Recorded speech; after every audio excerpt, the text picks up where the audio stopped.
On February 21st, 1951, a 6-year-old boy named Luis Armando Albino vanished from a park in West Oakland, lured away by a stranger with the promise of candy. For over 70 years, his family held on to hope, believing that one day he might return. But what if the truth was more astonishing than they ever imagined? Decades later, his niece goes on an extraordinary journey to uncover the secrets of her uncle's past, revealing a life lived in the shadows.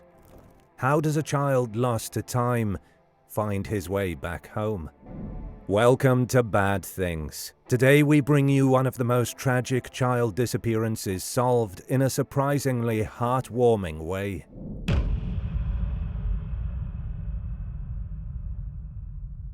Luis was born in Puerto Rico and was the youngest of 6 children. His mother had just moved a family to West Oakland, California in 1950 to look for better work opportunities. They settled into a humble life while his mother, Antonia Albino, worked hard to provide for the family. Luis was a lively 6-year-old boy, full of energy and curiosity, just like any other child. He often played with his older brother, 10-year-old Roger. His mother was known for her loving and nurturing nature. Despite the challenges of being a single parent, she always made sure her children felt loved and supported. On February 21, 1951, everything changed. That day, Luis and Roger were playing at a nearby park on Brush Street. A woman approached them, promising to buy Luis candy if he came with her. Innocent and trusting, Luis followed her, while the confused Roger trailed behind for a little while. But soon Roger's stranger danger instinct kicked in, so he ran home to alert an adult about what had just occurred. After Roger reported his brother missing, an extensive search was launched immediately. Authorities were skeptical of Roger's account, suspecting that Luis may have accidentally wandered into the bay. Despite their persistent questioning, Roger remained adamant about his story. The police organized a massive search operation involving both military personnel and the Coast Guard, but no trace of Luis was ever found. Throughout this ordeal, Antonia never lost hope. She visited the police's Missing Persons Bureau frequently, at first daily, then weekly. She kept asking for updates on her youngest child. Her unwavering belief that Luis was still alive tragically became a defining aspect of her life, one that her family would remember her by. After his abduction, Luis was raised by a couple who took him in as their own child. There aren't a lot of details as to how Luis ended up with this couple, but it's known that they provided him with a loving home. So Luis grew up in a different environment than his biological family and adapted to a new life far from California. Throughout his childhood and into adulthood, Luis carried some vague memories of his abduction and a trip to the East Side. He tried asking the adults around him for some information, but never got a proper answer and eventually gave up.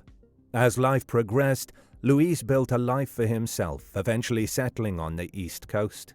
He became a retired firefighter and served in the Marine Corps, completing 2 tours of Vietnam. Meanwhile, back in California, Luis's biological family never forgot him. His mother, Antonia Albino, held on to the hope that her son was still alive. She kept a photo of him displayed permanently in their home and safely kept the newspaper clippings about his abduction in her wallet. Unfortunately, she died in 2005 without seeing her son again. For decades, Luis's family kept his memory alive through discussions about him.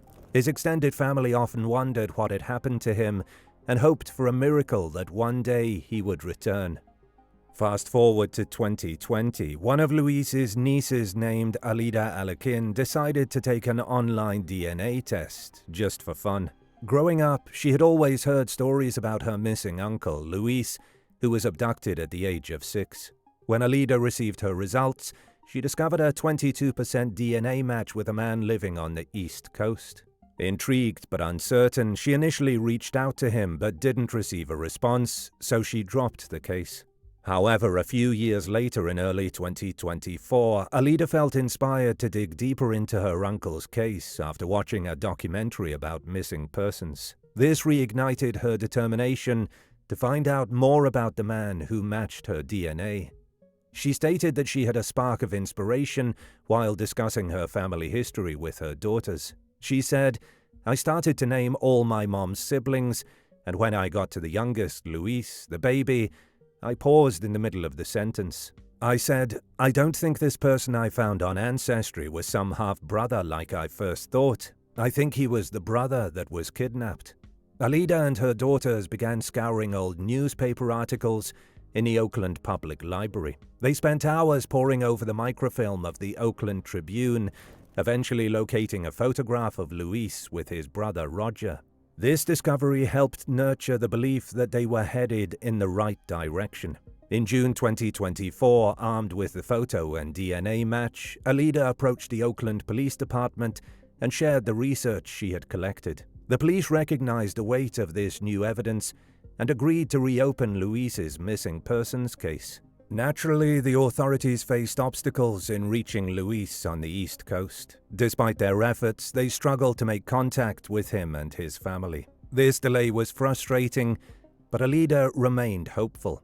Eventually, the FBI got involved, utilizing their resources to track down Luis. They dispatched agents to interview him and collect a new DNA sample to compare with Alida's family.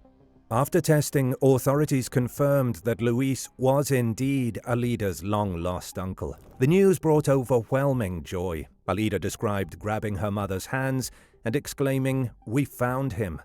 On June 24th, with the help of the FBI, Luis was reunited with his family in Oakland. Although his mother had passed away in 2005, without knowing what happened to him, he was able to meet Roger, who was the last person to see him before his abduction. According to Alida, the family shared an emotional embrace which marked the ending of a 70-year-long search. She stated, "It was a lot of long, tight hugs and tears, and then we sat down and we just talked." The case of Luis Armando Albino marked a beautiful end to the decade-long search for the missing California boy. If only his mother had been alive to finally see her little boy return home.